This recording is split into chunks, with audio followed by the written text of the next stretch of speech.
Lahat tayo gusto nating maging main character sa kwento ng buhay natin. Yun naman talaga ang dapat, hindi ba? Dapat naman talaga tayo yung bida, tayo yung main lead. Kaya lang, ano ang gagawin mo kung may nagiging atribida sa sarili mong kwento? Ano ang gagawin mo kung maramdaman mong extra ka lang pala at hindi ka bida? Hello everyone! Welcome back dito sa ating channel. Kasama niyo ang inyong one and only Mama Mia. Oo, kahit hindi niyo ako nakikita live on cam for today's video, alam niyong ako pa rin ito, di ba? Ako pa rin to. Charot lang. Anyways, hello sa inyong lahat. Ako pong muli ang inyong kasama. At syempre, sisimulan na natin ang ating kwento for today. Today is March 29. Holy Week na. So sabi ko sa inyo, hanggang matapos ang Holy Week, wala tayong live on cam video. Ito na po ang ating kwento dito lamang sa Dear Mama Mia.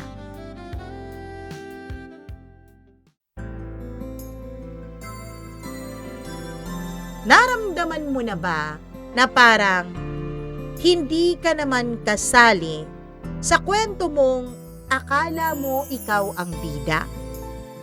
Naramdaman mo na ba na ikaw pala yung extra at ikaw pala ang nakakasagabal sa kanila? Dear Mama Mia,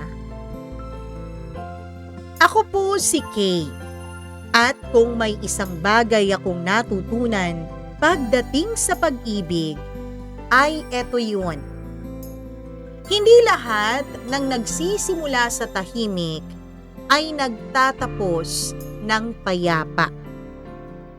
Pero bago ko maintindihan yun, ay dumaan muna ako sa panahong akala ko ako na po ang pinakamaswerteng babae sa mundo. Yung akala mo, natagpuan mo na ang iyong the one. Akala mo nasa tamang tao ka na. Na nasabi mo na sa sarili mong, eto na yun eh.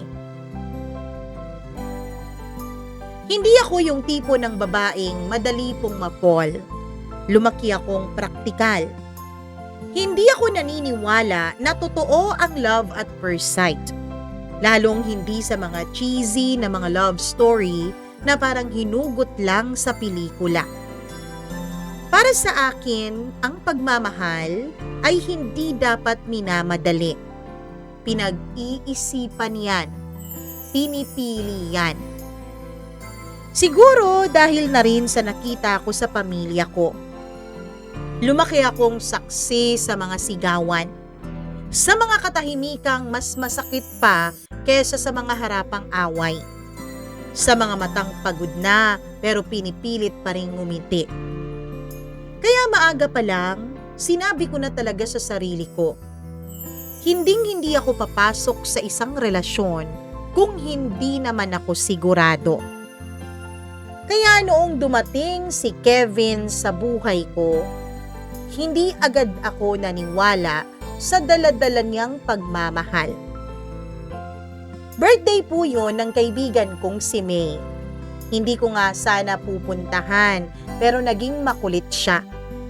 Halos pilitin na niya ako. Sumama ka na, Kay, please. Hindi ka na nga lumalabas eh. Reklamo niya sa phone nung tinawagan niya ako. May, pagod ako eh. Ayokong lumalabas-labas.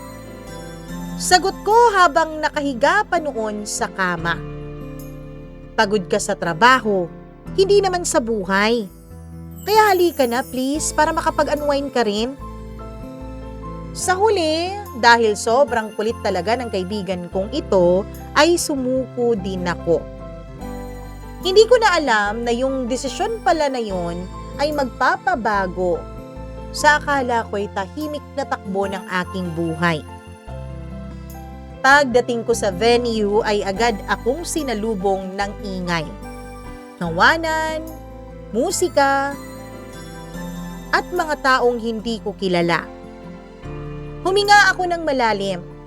Oo nga pala, nakalimutan kong banggitin na isa po akong introvert, Mama Mia. Ayoko po ng maraming tao. Kaya sabi ko noon sa sarili ko, okay, mag-survive ka lang ng ilang oras, at least para lang sa kaibigan mo. Naghanap agad ako ng isang sulok kung saan pwede akong umupo. Hindi talaga ako sanay sa ganito kadaming crowd eh. Mas gusto ko yung tahimik, yung konting tao. Kung pwede nga lang, yung ako lang ang tao, mas gusto ko yun eh. At dun ko siya nakita, si Kevin. Hindi naman siya yung tipo ng lalaking agad mong mapapansin dahil gwapo. Hindi din siya maingay. At lalong hindi rin striking ang kaniyang mga physical features, Mama Mia. Pero napansin kong kakaiba siya sa ibang mga lalaking nandoon. Tahimik siya. Nakaupo lang sa gilid, hawak ang baso na sa tingin ko ang laman ay alak. Parang nag-o-observe lang siya sa paligid niya, katulad ng ginagawa ko. Siguro yun ang dahilan kung bakit napatingin ulit ako sa kanya. At sakto naman na napatingin din pala siya sa akin. Nagkatinginan kaming dalawa. Parehong umiwas, parehong simple at nahihiyang napangiti. Lumipas ang ilang minuto bago siya tuluyang lumapit sa akin. Hi, sabi niya nang medyo alanganin pa. Hello, sagot ko. Tahimik ulit. Kung may award para sa pinaka-awkward moment ng taon, panalo na kami doon. Hindi ka ba naboboard? Tanong niya. Napangiti ako. Medyo, ikaw? Same. Pero simula nung kinausap kita, medyo hindi na. Napailing ako at napatawa ng konti. Ang bilis mo naman, sabi ko. Hindi seryoso ako. Sabi niya na medyo nagkamot pa sa kanyang batok. Hindi lang talaga ako sanay makipag-usap sa strangers. Sabi niya pa. Same, ako din. At dun nagsimula ang pinakasimpleng usapan na hindi ko inaasahang magiging simula din ng isang komplikadong kwento. Hindi namin napansin yung oras. Mula sa simpleng anong ginagawa mo sa buhay, napunta kami sa tanong na ano ang mga pangarap mo. Hanggang sa itinanong na niya kung ano ang mga kinakatakot ko. At sa bawat sagot ko at sa bawat sagot niya, may kung anong bahagi sa akin ang unti-unting bumibigay. Hindi dahil sa perfect yung mga sagutan niya sa akin, kundi dahil ramdam kong totoo. Alam mo, sabi niya habang nakatingin sa hawak niyang baso. Hindi ako sanay sa ganito eh. Sa alin? Tanong ko. Sa pakiramdam na komportable agad ako sa isang tao. Hindi ako makasagot, Mama Mia, kasi yun din ang nararamdaman ko. At sa unang pagkakataon, nakakatakot yun. Pag-uwi ko ng gabing yun, hindi ko siya nakalimutan.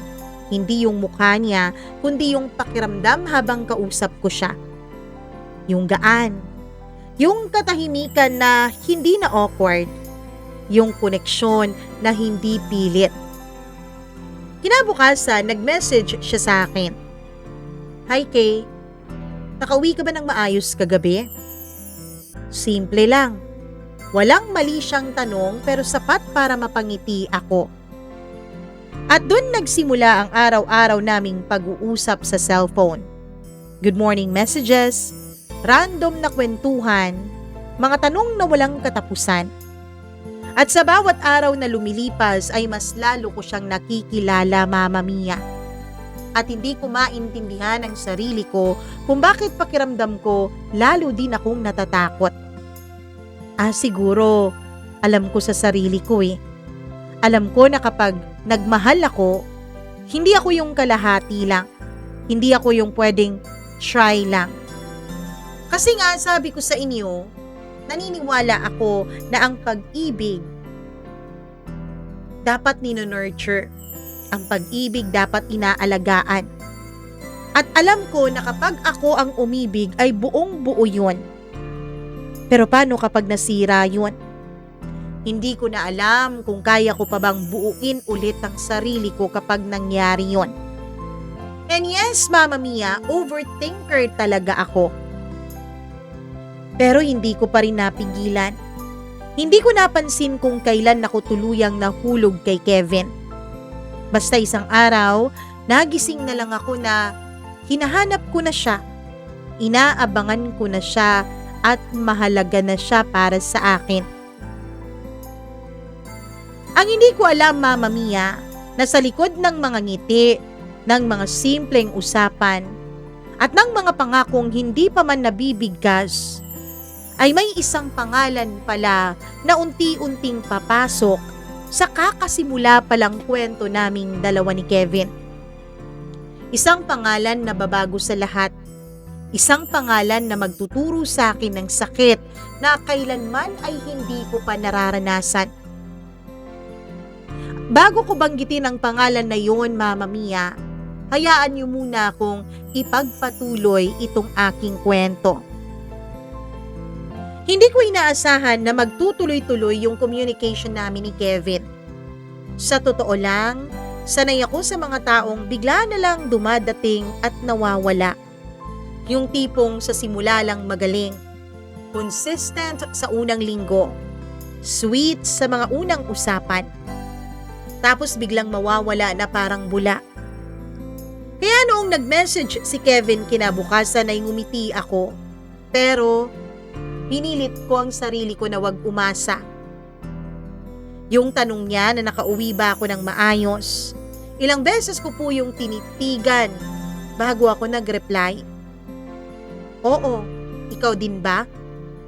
Simple lang, walang landian kung tutuusin. Walang effort para magpa-impress. Pero hindi ko alam kung bakit. Parang gusto ko pang humaba yung usapan namin. At doon nga nagsimula hanggang sa naging araw-araw na. Hindi naman pinipilit, hindi rin ako nakakaramdam ng pagod. Yung tipong kahit busy ako sa trabaho, mapapangiti ako kapag nakikita ko ang pangalan niya sa notification ng cellphone ko.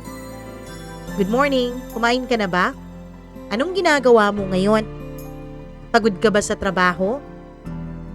Minsan naiisip ko ang babaw-babaw, paulit-ulit. Wala namang kakaiba eh. Yun din ang script sa mga pelikula. Pero bakit ganon? Bakit parang yun ang mga kumukumpleto sa araw ko? At kapag wala yun, hinahanap-hanap ko. Isang gabi habang kachat ko siya ay bigla niyang tinanong, "Pwede ba kitang tawagan?" Napatigil ako. Hindi ako sanay sa calls kasi nga introvert eh. Mas komportable ako sa text at sa chat. Mas may control kasi ako sa sasabihin ko kapag ganon. Pero may kung anong boses sa loob ko na nagsasabing, "Subukan mo, baka dyan ka na sumaya." Kaya nag-type ako ng okay at sinend ko sa kanya. Unang tawag namin ay napakatahimik.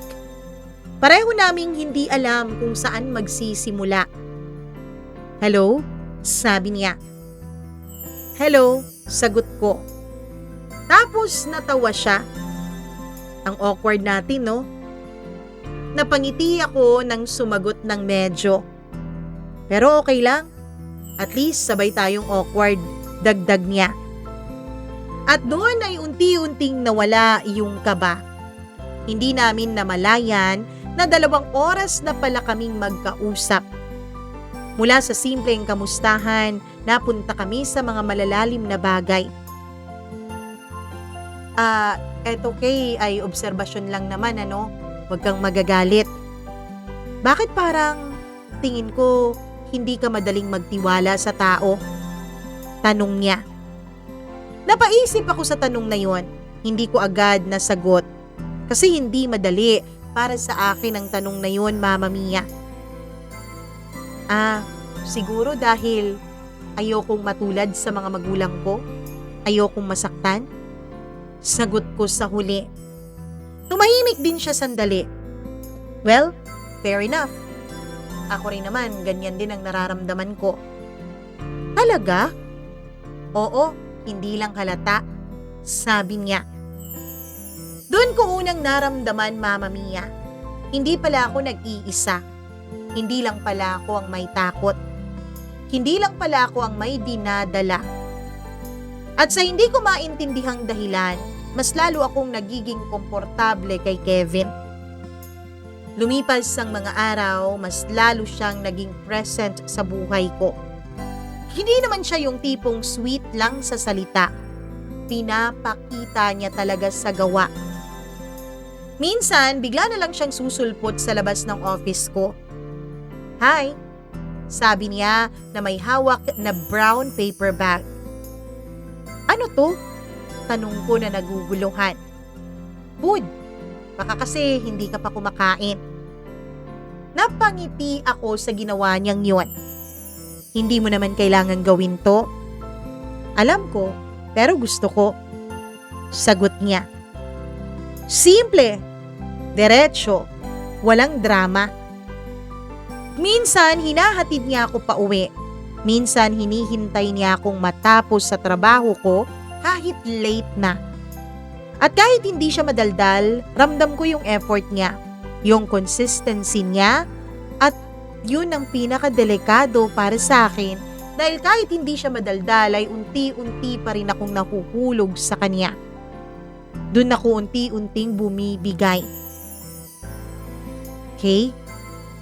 Pwede ba kitang ligawan? Bigla niyang sinabi yun isang hapon habang magkatabi kami sa isang maliit na cafe at nagbabasa ng librong pareho naming gusto. Tahimik lang ang paligid noon. Mahina ang tugtog ng musika.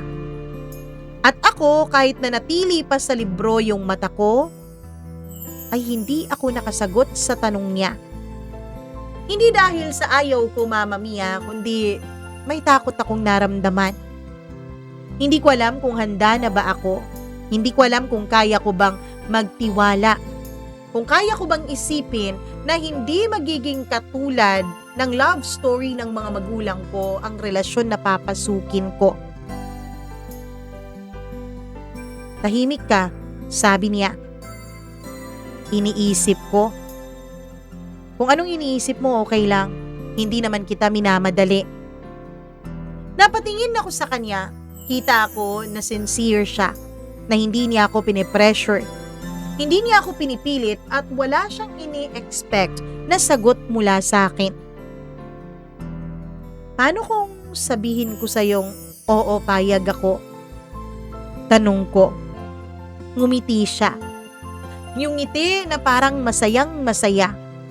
Yung ngiti na parang dumating na sa wakas yung hinihintay niya. E di, sisimulan ko na sa iyong patunayan na seryoso ako. At ginawa nga niya yun, Mama Mia. Araw-araw, paulit-ulit, walang palya. Pero sa gitna ng lahat ng yun, may isang bagay na hindi ko agad napansin. O baka, nandun lang talaga pero pinili kong baliwalain. Isang gabi habang magkausap kami sa phone, may narinig akong notification sa kanyang linya. Wait lang ha, sabi niya. Okay. Tahimik ako habang naghihintay. Naririnig ko yung tunog ng pagtatype niya sa cellphone niya. Ilang segundo lang dapat pero umabot iyon ng minuto. Sorry, sabi niya pagbalik sa tawag namin. Si Thea lang.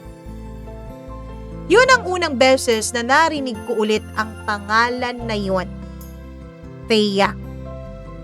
Best friend ko, dagdag niya na parang gusto agad ipaliwanag sa akin kung kaano-ano niya yung babaeng naging dahilan para iwan niya ako ng 1 minuto sa ere. Mama Mia. At doon ay ngumiti lang naman ako. Doon ay nagtiwala naman ako. Kasi best friend, iniisip kong nauna yun kesa sa akin. Iniisip kong Hindi dapat ako maninibugho dahil yun ang una niyang kasama bago ako dumating sa buhay niya. Pero hindi ko alam, Mama Mia, na yung simpleng wait lang na yun, dun nagsimula ang mga sandaling ako ang maghihintay. Habang siya, si Thea, ay laging inuuna. At hindi ko pa alam noon na habang ako ay unti-unting nahuhulog kay Kevin, may isang taong matagal nang may pwesto sa buhay niya. Isang pwesto na hindi ko kayang burahin. Isang pwesto na hindi ko kayang palitan. At ang mas masakit, hindi pa man kami nagsisimula ng tuluyan, may kahati na pala agad ako sa kanya, Mama Mia. Kung may isang bagay man akong pinagsisisihan sa simula pa lang, yun ay ang hindi ko pagtatanong ng mas maaga. Hindi dahil may mali agad akong napansin, kundi dahil may mga bagay na kapag pinabayaan mong lumipas, nagiging normal kahit hindi naman dapat. Best friend ko si Thea. Ilang beses ko nang narinig yung linyang yun mula kay Kevin, Mama Mia. Sa una, wala lang naman sa akin. Normal lang naman yun, 'di ba? Na magkaroon tayo ng mga kaibigan. Lahat naman tayo may kaibigan eh. Lahat tayo may taong matagal ng bahagi ng buhay natin bago pa man dumating yung iba. Kaya hindi ako nagduda, hindi ako nagtanong. Hindi din ako nag-set ng boundaries at limitasyon. Kasi ayaw kong malagyan ng label na selosa. Ayokong maging toxic. Ayokong maging dahilan ng problemang wala naman talaga. Pero hindi ko napansin. Habang pinipilit kong maging understanding, unti-unti din palang nawawala yung dating Kay. Alam mo si Thea, yan ang madalas niyang simulan kapag napag-uusapan namin yung kanyang kaibigan. Habang naglalakad kami, habang kumakain, habang magka-chat, lagi talagang may alam mo si Thea? Lagi talagang nasisingit ang pangalan niya. Alam mo si Thea, ganito rin siya mag-isip. Si Thea nga, sabi niya. Alam mo, naaalala ko tuloy si Thea. Sa una, nakikinig lang ako. Ngumingiti, nag-oobserba, tumatango. Pero habang tumatagal, napapansin ko na. Parang sa bawat kwento niya, parang sa bawat oras naming dalawa, laging may bahagi doon si Thea. At ako, parang nakikinig lang sa kwento ng dalawang taong mas matagal nang magkakilala kesa sa akin. Isang araw, hindi ko na talaga napigilan ang sarili ko, Mama Mia. Matagal na ba kayong magkaibigan? Tanong ko. Ngumiti siya. Since mga bata pa lang kami. Gaano ka bata? Mga elementary pa lang. Magkaklase kasi kami dati. Grade 1 or grade 2 ata. Tumango ako. Close ba kayo? Napangiti siya ng mas malapad. Oo, as in. Lahat alam namin tungkol sa isa't isa. Wala kaming tinatago sa isa't isa eh. Hindi ko alam kung bakit. Pero may kung anong kumirot sa dibdib ko sa sagot niyang yun, Mama Mia. Lahat alam namin tungkol sa isa't isa. Parang kapatid ko na nga yun eh. Dagdag pa niya. Yan ang pinakapaborito niyang linya, Mama Mia. Na para bang yung linya na yun ang magiging dahilan para mapanatag ako ng tuluyan. At ako, yun din yung linya na yun ang pinaniniwalaan ko. Kasi gusto kong maniwala. Kasi mas madali yun kesa sa harapin na meron talagang kakaiba. Makikilala mo rin siya, sabi niya minsan.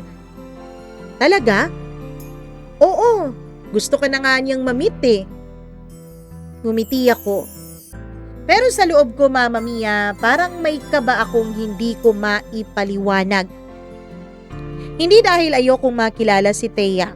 Ang totoo niyan, gustong-gusto ko na nga siyang makita eh. Kundi dahil parang pakiramdam ko, kahit gusto ko, yung sistema ko ay hindi handa na makilala ang babaeng ito. Hanggang sa dumating na nga yung araw na sinasabi ni Kevin. Punta tayo sa cafe, may ipapakilala ako sa'yo. Sabi niya sa akin isang araw. Kinabahan ako, Mama Mia. Hindi ko alam kung bakit, pero nag-ayos pa rin ako. Simpleng ayos lang naman. Ayokong magmukhang trying hard. Ayoko rin magmukhang walang ka-effort-effort. Pagdating namin sa cafe, nakita ko agad siya. Si Thea. Alam ko na kasi nakita ko na yung mga pictures niya sa social media ni Kevin. Pero Mama Mia, mas maganda pala siya sa personal. Hindi yung tipong nakakailang ng ganda, pero yung tipo ng ganda na komportable tignan, malinis, maaliwalas, na para bang napaka-approachable ng mukha niya. At higit sa lahat, Mama Mia, mukha siyang parang confident na confident. Lalo na kapag katabi niya si Kevin. Hi! Bati niya agad na para bang matagal na niya akong kilala. Ikaw si Kay, di ba? Tanong niya. Oo. Sagot ko na medyo nahihiya pa noon. Finally, nagkita din tayo. Alam mo bang ang dami kong naririnig tungkol sa'yo? Napangiti ako, Mama Mia. Talaga? Oo naman, sabi niya sabay tingin kay Kevin. Hindi nga tumitigil sa kakakwento eh. Napatingin din ako kay Kevin. Ngumiti lang siya. Umupo kami, nagkwentuhan, tumawa, at kung titignan mo mula sa labas, mukhang okay ang lahat. Pero sa loob ko, Mama Mia, may napapansin ako. Hindi ko alam kung papaano ipapaliwanag, pero may koneksyon sila na hindi ko maabot-abot. Yung tinginan nila, na para bang may sarili silang lengguwahe. Yung mga inside jokes nila na hindi ko gets. Yung simpleng hawakan sa braso na para bang napaka-komportable at normal lang sa kanilang dalawa. At ako, nakangiti lang. Nakikisabay. Pero sa totoo lang, Mama Mia, pakiramdam ko noon ako yung bisita. Pakiramdam ko noon, ako yung nakikinig tungkol sa kwento nilang dalawa. Naaalala mo yung sabi ni Thea, yung sa school? Sagot agad ni Kevin. Tapos sabay silang natawa. Ano yun? Tanong ko dahil hindi ako makasabay. Wala. Inside joke lang. Sagot naman ni Kevin. Inside joke. Dalawang salita. Pero parang may pader na biglang tumayo sa pagitan namin ni Kevin nung sabihin niya yun sa akin. Alam mo ang tahimik mo, sabi ni Thea. Okay ka lang? Oo naman. Nakikinig lang ako sa inyo. Ngumiti siya. Good. Kasi kami ni Kevin, madaldal kami. Madaldal? Si Kevin madaldal? Siguro nga madaldal talaga siya, pero hindi para sa akin. Habang tumatagal yung usapan, mas lalo kong nararamdaman na may bahagi ng buhay ni Kevin na hindi ko alam. At hindi lang basta hindi ko alam, kundi bahagi na hindi ko kayang pasukin. Pag-uwi namin ay mas tahimik ako kaysa sa dati at napansin yun ni Kevin. Okay ka lang, Kay? Oo, sagot ko. Siguradong sagot, mabilis, na para bang walang mali. Pero sa loob ko, Mama Mia, ang dami ko pong tanong. Bakit parang mas kilala niya si Kevin kaysa sa akin? Bakit parang mas komportable siya sa kanya kaysa sa akin? At bakit parang hindi ako kasali sa mundo nilang dalawa? Selosa lang ba talaga ako? Tanong ko nun sa sarili ko habang nakatingin sa kisame ng gabing yon. Pinikit ko ang mga mata ko, huminga ng malalim at pinilit kong binsihin ang sarili kong best friend lang niya yun. Walang mali. Ikaw yung girlfriend. Mas lamang ka pa rin. Pero kahit anong pilit ko, Mama Mia, may isang bagay na hindi ko kayang maitanggi. Sa kwento naming dalawa, may pangatlong karakter. At hindi siya basta ekstrang karakter lamang. May mga sakit na hindi mo agad napapansin na para bang walang sintomas. Hindi sila biglaan, hindi sila sumisigaw. Kundi mga sakit na tahimik lang na pumapasok hanggang sa isang araw ay magugulat ka na lang dahil malala na pala, ang bigat na pala.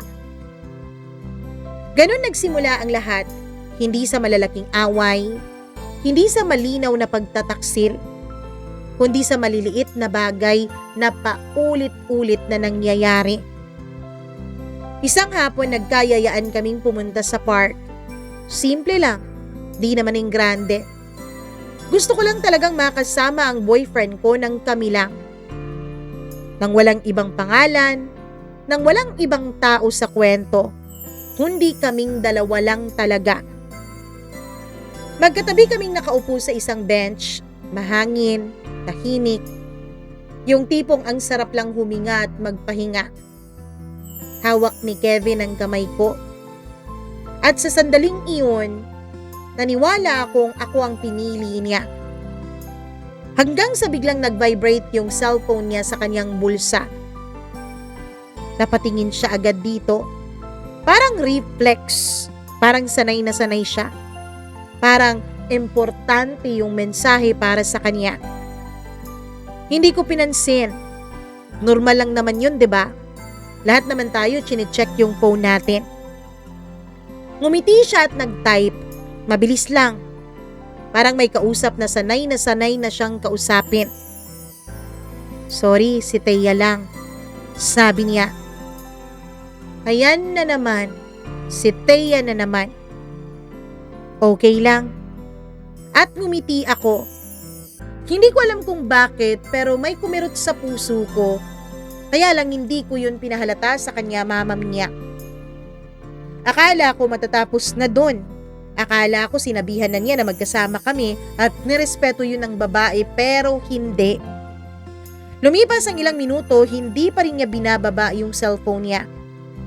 Ako, tahimik lang na nakatitig sa harap. Nakatingin sa mga batang mula sa malayo. Sa mga magkasintahang nag-uusap. Sa mga taong present para sa isa't isa na walang ibang kinakausap on the side. Samantalang ako, katabi ko nga ang boyfriend ko pero parang wala naman siya. Kevin, tawag ko. Sagot niya pero hindi pa rin siya tumitingin sa akin. Okay ka lang? Tanong ko. Oo, wait lang ha. Wait lang.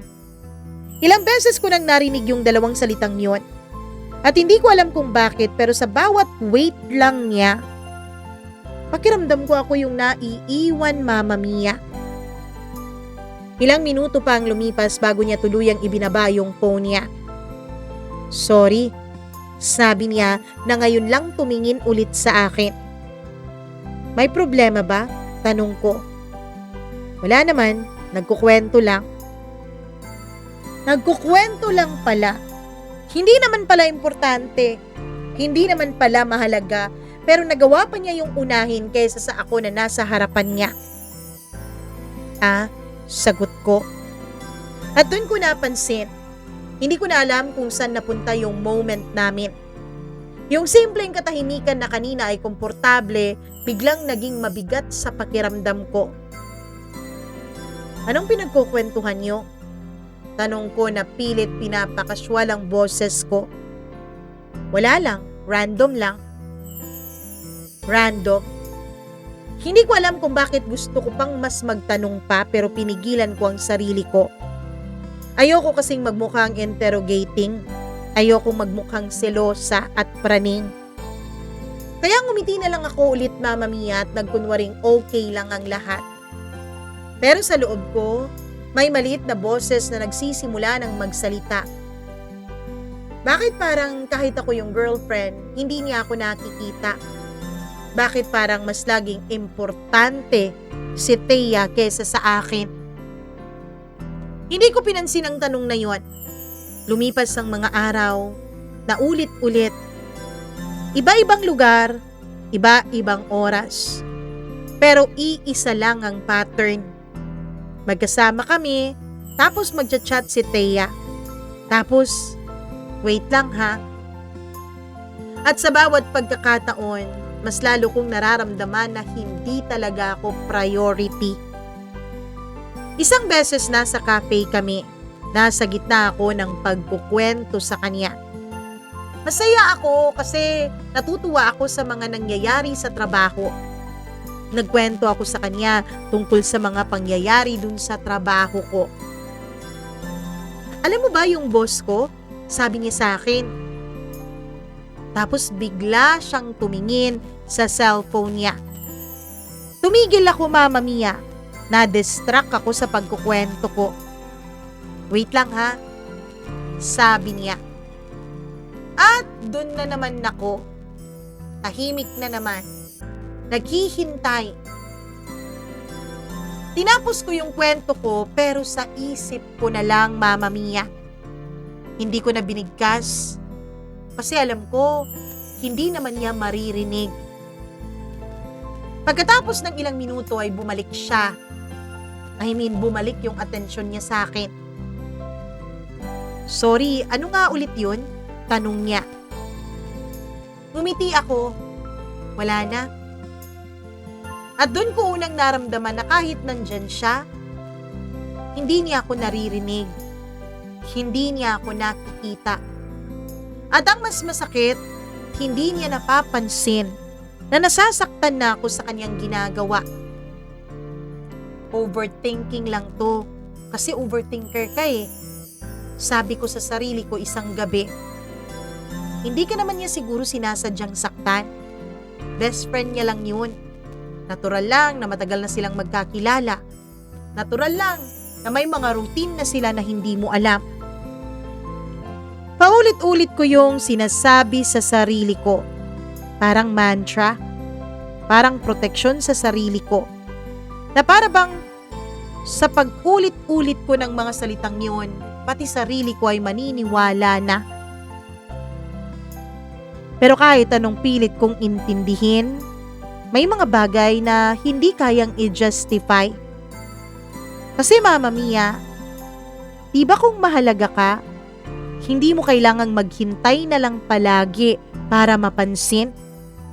At kung ikaw nga ang priority, hindi ka makakaramdam na parang option ka lang sa buhay niya. Isang gabi habang magkausap kami sa phone ay bigla kong tinanong, Kevin? Mas importante ba siya kaysa sa akin? Tumahimik siya. 1 segundo, 2 segundo, 3 segundo. Na kung tutuusin, Mama Mia, kung titignan mo na hindi siya gumagalaw, iisipin mong nawalan lang siya ng signal. Pero alam kong hindi eh. Alam kong malakas ang signal ng wifi niya. Hindi naman, sagot niya. Pero ewan ko, Mama Mia, bakit parang naririnig ko sa boses niya yung hindi siya sigurado sa sinabi niya sa akin. Sigurado ka? Tanong ko. Oo nga, best friend ko lang yun, no? Best friend ko lang. Nilalang niya. Pero bakit parang hindi ko ramdam na lang si Thea sa kanya? Muli ko pa rin pinaniwalaan yon. Muli kong pinatahimik ang sarili ko. Meron sa puso ko, May isang katotohanan na unti-unti nang lumilitaw. Hindi lahat ng sakit ay kailangan ng malinaw na dahilan para maramdaman. At kahit wala pang umaamin, kahit wala pang nangyayaring tahasang mali, may isang bagay akong sigurado. Unti-unting nagbabago ang sarili ko, Mama Mia, dahil sa relasyon na ito. Dati lagi kong sinasabi sa sarili ko na hindi ako magsesettle kahit kailan. I will never settle for less. Pero eto ang nangyayari ngayon. Ganto ang nangyayari ngayon. Paulit-ulit na pangyayari hanggang sa naging pattern na. At kapag naging pattern na, dun mo marirealize na hindi na pala ito simpleng pagkakataon lamang, kundi isang katotohanan na ayaw mo na lang talagang tanggapin sa sarili mo. Nagsimula ang lahat sa isang simpleng tanong. Pwede bang isama natin si Thea? Unang beses niya itong tinanong sa akin ay wala lang, Mama Mia. Nasa chat lang kami noon. May plano kaming kumain sa labas dahil monthsary naming dalawa. Simple lang. Matagal na naming pinag-usapan ang pagsa-celebrate namin ng aming monthsary. Sure, sagot ko. Ayoko kasing maging kontrabida eh. Ayokong maging girlfriend na controlling, girlfriend na nagbabawal. Yay, thank you. Bored daw kasi siya ngayong araw eh. Dagdag pa niya. Ngumiti ako habang binabasa ko yun pero hindi ko alam kung bakit. Kahit ngumiti ako, may sakit akong naramdaman sa aking dibdib. Nag-ayos na ako para sa lakad namin. Maaga pa lang inayos ko na ang sarili ko. Hindi naman bongga, pero nag-effort ako kasi gusto kong maging special yung araw na yun dahil nga monthsary naming dalawa. Pagdating ko sa meeting place ay nandun na sila, magkatabi at nagtatawanan na para bang matagal nang nag-uusap. Kung hindi ko boyfriend si Kevin at kung hindi ko siya kilala, iisipin kong nagde-date silang dalawa. Hi! Masayang bati ni Kevin nang makita niya ako. Lumapit siya pero hindi niya agad binitawan yung pinag-uusapan nila. Uy, Kay! Bati rin ni Thea nang masigla. Hi! Sagot ko na pilit ngumingiti. Mama Mia, sa totoo lang, inisip ko, bakit hindi ako sinundo ni Kevin? Sinundo kaya niya si Thea? Magkasama kaya silang dumating doon o hindi? Pero ayokong tanungin yun dahil magmumukha lang akong praning. Mama Mia, pagdating dun sa lakad, alam mo ba ang nangyari? Imbis na lakad namin yun ni Kevin, nagmumukhang ako ang sumama sa kanilang dalawa.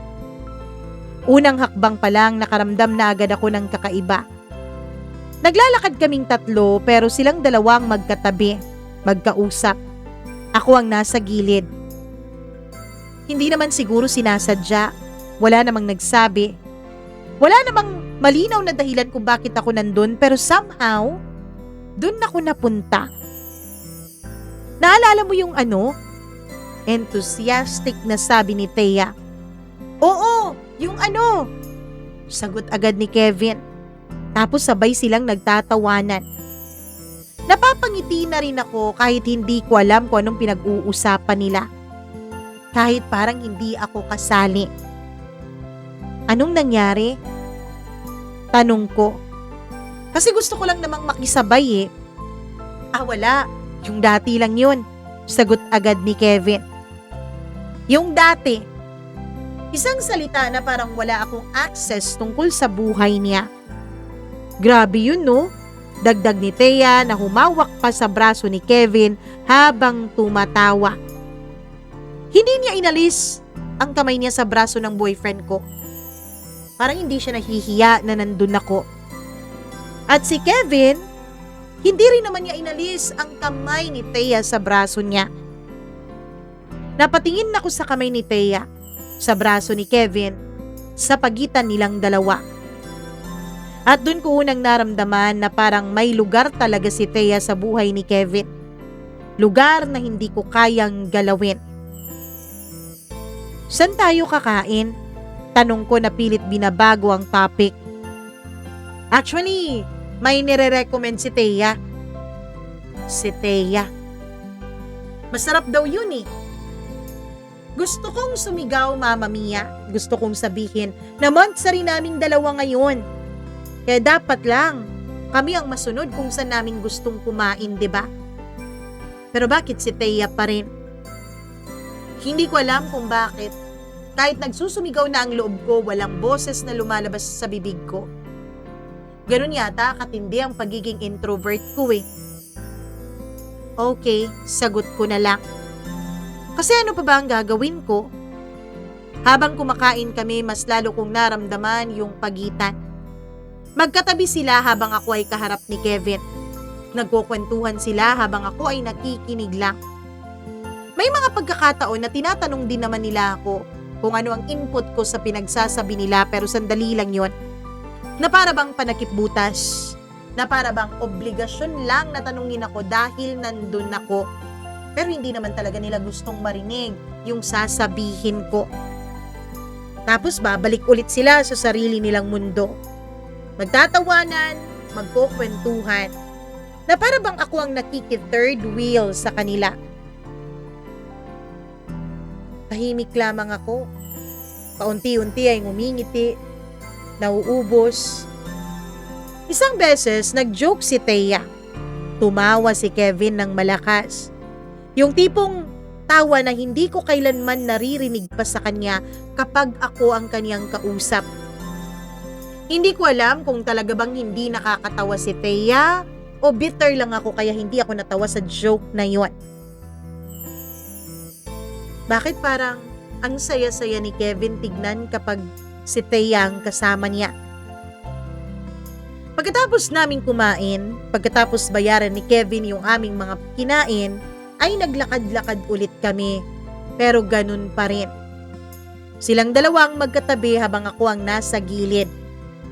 At sa bawat hakbang, mas lalo kong nararamdaman na parang hindi talaga ako girlfriend. Parang ako yung kaibigan eh. Parang ako yung nakisabay lang. Parang ako yung naboard lang sa bahay kaya sumama sa month-sari date nilang dalawa. Pero hindi ko tinapos ang isipin na yun. Ayokong aminin. Ayokong paniwalaan pero hindi rin kayang itanggi ng aking katawan. Pag-uwi ko nung gabing yun ay tahimik ako. Hindi ko siya kinakausap. Hindi dahil galit ako kundi dahil hindi ko alam kung paano ko ipapaliwanag ang nararamdaman ko sa paraang maiintindihan niya. Okay ka lang? Chat niya. Oo, sagot ko. Pero hindi, Mama Mia. Hindi ako okay. Masaya ka ba? Tanong ko bigla. Ilang segundo bago siya nag-reply. Oo naman, bakit? Napangiti ako habang binabasa ko yung reply na yon. Ngiting mapait. Wala lang, sabi ko. Kasi paano ko sasabihin sa kanya na habang siya ay masaya, ako naman ay unti-unting nasasaktan at nadudurog. Humiga ako sa kama, nakatitig sa kisame. Tahimik ang paligid dahil tulog na ang lahat ng tao sa bahay. Pero napakaingay pa rin ang isip ko. Silosa lang ba ako? Ganito lang ba talaga kapag first boyfriend mo? O may mali talaga? Normal lang ba itong nararamdaman ko? Normal lang din ba ang kinikilos nila? Mama Mia, kung sasabihin yung ang tanga-tanga ko, siguro nga. Kasi sa totoo lang, hindi pa po ako nagkakaroon ng boyfriend. Hindi pa ako nagkakaroon ng karelasyon dahil sabi ko nga sa inyo, ayokong minamadali ang pagmamahal. Kaya nung nag-aral ako, pag-aaral lang talaga ang inatupag ko. Si Kevin ang unang lalaking nagparamdam sa akin ng kakaibang damdamin. Siya din ang unang lalaking pinahintulutan kong makapasok sa buhay ko. Kaya kung tutuusin, wala akong kaalam-alam tungkol sa relasyon, liban lamang sa nakikita ko sa mga kaibigan ko, sa mga tao sa paligid ko, sa mga pelikulang pinapanood ko, at sa mga librong nababasa ko. Yun lang. Wala pa talaga akong first-hand experience. Ngayon pa lang. Kaya nalilito ako kung talaga bang totoo tong nararamdaman ko o dala lang to ng kawalang experience ko. Paulit-ulit ang mga tanong na yun. Walang sagot. Hindi ko alam kung tama bang nasasaktan ako sa inaakto ni Kevin o dahil lang ba yun dahil first relationship ko gusto ko ako lang. Nagiging selfish ako. Kaya lang Mama Mia, may mga laban minsan na kahit anong pilit mo, hindi mo kayang ipanalo. Kasi ang laban na yun, laban mo na sa sarili mo. Pagkatapos ng araw na yun, yung araw ng monthsary namin ni Kevin, yung lakad naming tatlo, hindi na ako mapakali. Hindi dahil may ginawa silang malinaw na mali, kundi dahil may nararamdaman talaga akong hindi ko maipaliwanag. Kahit anong pilit ko sa sarili ko na baliwalain yung damdamin na yun ay hindi ko magawa-gawa. Hindi naman ako ganito. Pero aaminin kong overthinker ako. Aaminin kong wala pang nangyayari pero nauuna na ang mga senaryo sa utak ko. Kaya nga, isa din yun sa mga dahilan kung bakit hindi ako makapag-desisyon agad. Kasi, baka ano lang naman to. Baka itong nararamdaman ko dahil lang to sa pag-overthink ko. Baka ang mga nakikita ko hindi naman totoo, kundi bunga lang ng isipan ko. Ganoon ang mga nararamdaman ko noon, Mama Mia. Hanggang sa unti-unti ay parang hindi ko na po kilala ang sarili ko. Unti-unti ay naramdaman ko na tila hindi na ako nagiging sapat. Hindi ako sapat para kay Kevin. Hindi ako sapat para sa aking sarili. Sa mga sumunod na araw, sinubukan kong maging normal. Pareho pa rin ang routine namin ni Kevin. Chat sa umaga, tawag sa gabi. Minsan magkikita, minsan naman hindi kapag parehong busy. Pero may nagbago. Ako, Mama Mia. Tila po ako naging isang investigador. Naging mapagmatsyag ako. Mas naging tahimik at mas naging maingat. Tuwing magkausap kami, napapansin ko na ang mga bagay na dati ay hindi ko pinapansin. Yung bilis niyang sumagot kapag si Thea ang nag-message. Yung paraan ng pagngiti niya kapag binabanggit ang pangalan ng babaeng to. Yung tono ng boses niya kapag si Thea ang kausap niya. Bawat detalye ay parang patak ng tubig na unti-unting pumupuno sa baso ng pagdududa ko. Isang gabi habang magkausap kami sa video call ay naglakas loob akong magsalita. Kevin, kailangan ba talaga na lagi siyang kasama? Natahimik si Kevin. Yung tipo ng katahimikan na naging awkward bigla. Yung biglang bumigat ang hangin. Ha? Sino? Si Thea. Alam kong alam naman niya kung sino ang tinutukoy ko pero nagtanong pa talaga siya. Ilang segundo siyang hindi nagsalita. Tapos napabuntong hininga. Kay, pansin ko kung paano niya banggitin ang pangalan ko. Hindi kasing lambing sa tuwing binabanggit niya ang pangalan ni Thea. Best friend ko yun, sabi niya. Alam ko, Mama Mia. Dahil paulit-ulit na niya yung sinasabi sa akin na best friend niya yun eh. Hindi ko naman sinasabing wag na kayong maging magkaibigan. Pero minsan kasi parang tumigil ako. Kasi kahit ako hindi ko alam kung paano ko ilalarawan. Parang ano? Tanong niya. Medyo may pagkairita na sa boses niya. Medyo may diin niya. Parang mas importante siya. Pagkasabi ko noon ay parang may bumagsak sa pagitan namin. Di totoo yan ha. Sagot niya agad. Mabilis. Defensive. Sigurado ka? Oo nga. Ikaw ang girlfriend ko kaya ikaw ang mas importante. Girlfriend? Hindi ko alam kung malinaw sa kanya ang kahulugan ng salitang yun eh. Dahil ako, bakit parang hindi ko naramdaman? Pero bakit parang hindi naman, Kevin?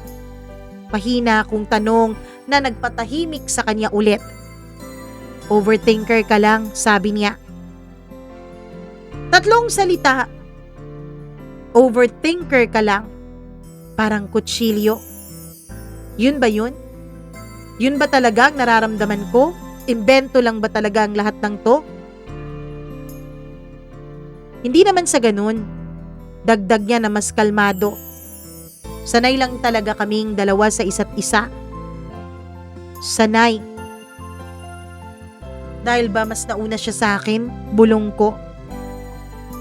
Dapat sa isip ko lang yun eh, pero hindi ko na namalayan na nasabi ko pala ng malakas at narinig niya. Hindi to kompetisyon, Kay, sabi niya. Hindi nga kompetisyon pero pakiramdam ko kompetisyon, Mama Mia eh. Kasi kahit anong gawin ko, hindi ko kayang pantayan ang mga taon ng pinagsamahan nila. Hindi ko kayang palitan ang mga alaala nila. Hindi ko kayang intindihin ang mga inside jokes nila. At higit sa lahat, hindi ko kayang agawin ang lugar na matagal ng kaniya. Hindi ko alam kung anong gusto mong gawin ko eh. Sabi niya na halatang naiirita na. Natahimik ako kasi hindi ko rin alam.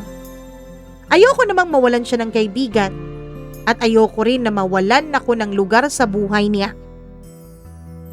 Gusto ko lang naman, Kevin, na maramdaman na ako yung girlfriend mo. Mahina akong sabi. At ano bang ginagawa ko para maramdaman mong hindi kita girlfriend? Tanong niya. Marami. Pero hindi ko masabi isa-isa, Mama Mia. Kasi kahit ako, hindi ko kayang ipaliwanag ng buo ang damdamin ko. Hindi ko rin alam, sagot ko. At yun ang pinakatotoo kong sagot sa kanya. Kasi paano mo nga ba ipapaliwanag ang sakit na wala namang malinaw na dahilan? Paano mo ipapaliwanag na hindi ka naman pinapalitan pero pakiramdam mo hindi ka rin pinipili? Pagod lang siguro tayo, sabi niya sa huli. Siguro nga, pero alam ko sa sarili ko na hindi lang ito basta pagod. May mali. At kahit anong pilit kong buksan ng katotohanan, unti-unti itong lumalapit sa akin. At ang pinakamasakit pa, Mama Mia, hindi ko alam kung ano ang gagawin ko kapag dumating na ang araw na maiintindihan ko ang nararamdaman ko. Mama Mia, hindi naman agad-agad nawawala ang isang tao sa relasyon. Hindi ka basta napapalitan. Hindi ka basta iniiwan. Minsan, unti-unti ka lang talagang nabubura. Doon nagsimula ang lahat. Hindi na ako ang unang tinatakbuhan niya. Hindi na ako ang sinasabihan niya kapag may nangyari sa kanya sa isang araw. Isang gabi nag-away kaming dalawa. Hindi naman malaki. Yung tipong petty thing lang. Yung tipong misunderstanding lang. Mababaw. Bagay na kung tutuusin ay kaya namang pag-usapan. Pero hindi niya ako kinausap. Nag-message ako. Pwede ba tayong mag-usap? Seen lang ang chat ko na yon at walang reply. Lumipas ang ilang oras, nag-message ulit ako. Kevin. Wala pa ring reply, Mama Mia. Hanggang sa napagod na ako. Napaiyak na lang ako at humiga sa kama at nakatingin sa kisame. At pilit pinapakalma ang sarili ko. Baka busy lang yun. Baka magre-reach out din yun. Pero kinabukasan wala pa rin. At dun ko nalaman na hindi pala siya busy. Online siya, Mama Mia. Active. At alam ko kung sino ang kausap niya. Si Thea. Hindi ko man makita ang mga messages nila sa isa't isa pero ramdam ko. Kasi ilang oras pagkatapos, siya na ang nag-message sa akin. Okay ka lang? Siya. Hindi si Kevin, kundi si Thea. Parang may sumaksak sa dibdib ko. Bakit? Sagot ko. Sabi kasi ni Kevin, nag-away daw kayo eh. Sinabi niya kay Thea. Ibig sabihin sa kanya siya nagkwento, sa kanya siya lumapit. Hindi sa akin. Kami tong magkarelasyon, kami tong may problema. Kami tong dapat makakaayos sa problemang yun, 'di ba? Okay lang ako, sagot ko. Maikli, diretso, pero alam kong hindi totoo. Kasi habang binabasa ko ang message niya, may isang bagay na malinaw sa akin. Hindi ako ang tahanan ng boyfriend ko. May mga araw na inaabangan mo, Mama Mia, kasi akala mo yun na ang magiging pahinga mo. Pero yun pala, yun ang magiging dahilan ng pagkasira mo. May plano kami ni Kevin. Matagal na naming pinaplano to eh. Matagal ko nang inaabangan. Date tayo sa Tagaytay, sabi niya noon sa akin. Simple lang, pero para sa akin malaking bagay yun. Kasi matagal na kaming hindi nagkakaroon ng oras na kami lang. Yung walang third wheel, walang istorbo, at walang wait lang. Kaya nag-effort talaga ako. Nagayos ako ng mas matagal kaysa sa usual. Nag-makeup ako ng mas makapal kaysa sa dati. Pinili ko yung damit na alam kong gusto niya. Habang nakatingin ako sa salamin ay ngumiti ako. Kontento na ako sa itsura ko. Okay na to, sabi ko sa sarili ko. Handa na ako, masaya na ako. Excited na ako dahil pakiramdam ko, magkakaroon na talaga ng oras na masusolo ko sa wakas ang boyfriend ko.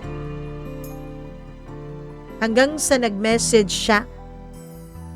Sorry, hindi ako makakatuloy sa lakad natin. Parang biglang tumigil ang mundo. Bakit? Tanong ko. Nagkaroon kasi ng matinding lagnat si Thea. Kailangan ko siyang puntahan.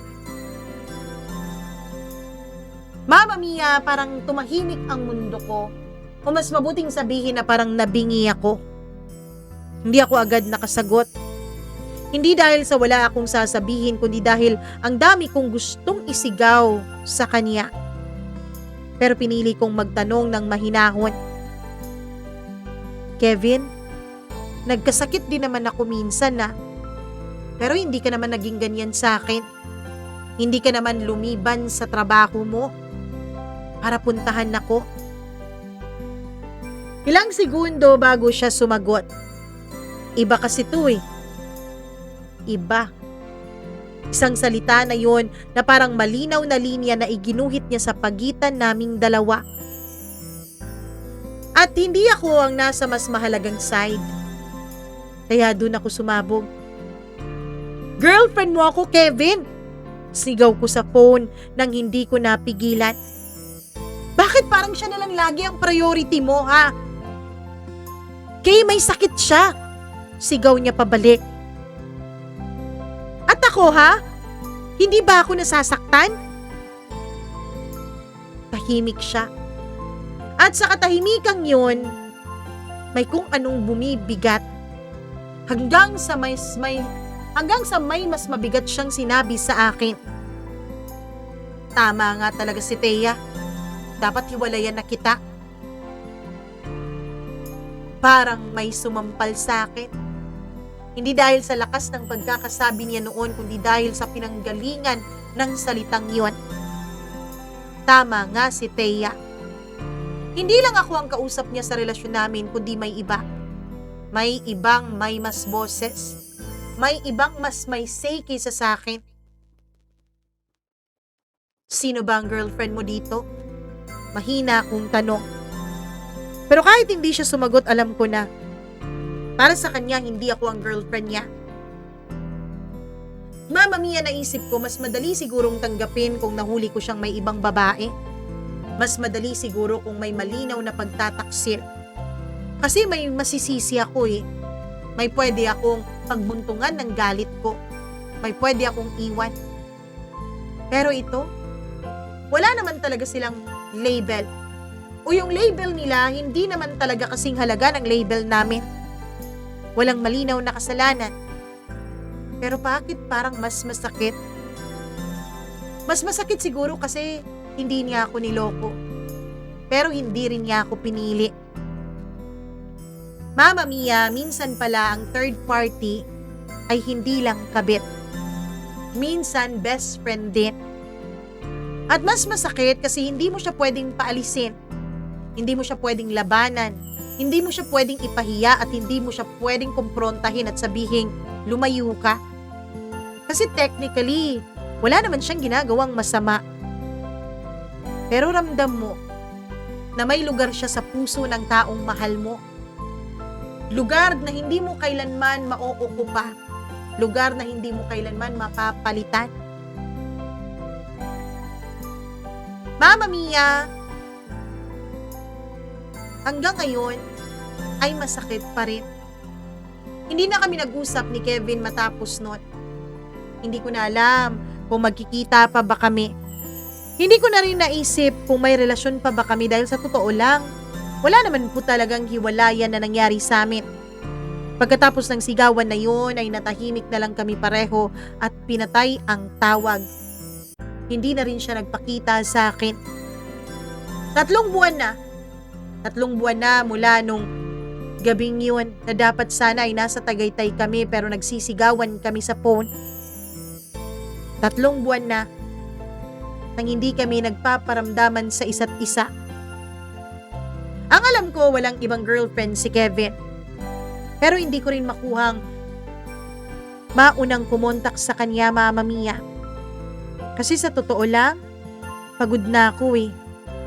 Pagod na akong maging third party sa relasyon namin. Pagod na akong isipin na wala talaga akong kakwenta-kwenta sa mga mata at sa buhay ni Kevin. Mama Mia, sana wag kayong gumaya sa akin. Wag niyo akong gayahin na naging parang third party sa sarili kong relasyon. Hindi ko alam kung iisipin ko bang hiwalay na kami ni Kevin. Hiwalay na ba talaga kami, Mama Mia? O kailangan ko pang makipag-usap para magkaroon ng closure sa kanya? Please, tulungan niyo po ako. Hanggang dito na lamang. Lubos na naguguluhan. Kay.